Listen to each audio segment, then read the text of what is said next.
بسم اللہ الرحمن الرحیم۔ معزز سامعین، السلام علیکم۔ امید رکھتا ہوں سب خیر و عافیت سے ہوں گے۔ بنے ہوئے گوشت نے اپنے زہر آلود ہونے کی اطلاع دی۔ حضور صلی اللہ علیہ وسلم کے معجزات کے واقعات میں سے دوسرا واقعہ ہم بیان کریں گے، لیکن اس سے پہلے آپ سبھی دوستوں سے گزارش ہے کہ ایک بار درود شریف ضرور پڑھیں۔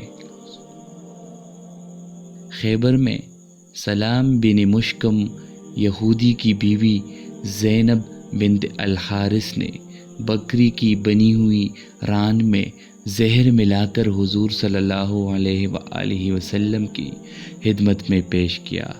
نبی کریم صلی اللہ علیہ وآلہ وسلم نے پہلا ہی لقمہ اٹھایا تھا کہ ہاتھ روک لیا اور صحابہ کرام رضی اللہ تعالیٰ عنہ سے فرمایا کہ گوشت مت کھاؤ، کیونکہ اس نے مجھ سے کہا کہ اس میں زہر ملایا گیا ہے۔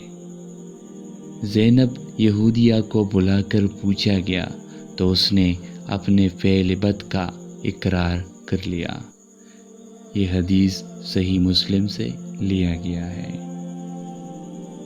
امید رکھتا ہوں آپ کو ویڈیو پسند آئی ہوگی۔ اگر پسند آئی ہے تو چینل کو سبسکرائب کریں اور ہمیں سپورٹ کریں۔ اللہ ہمیں آسانیاں عطا فرمائے اور آسانیاں تقسیم کرنے کا شرف ہمیں دے۔ آمین۔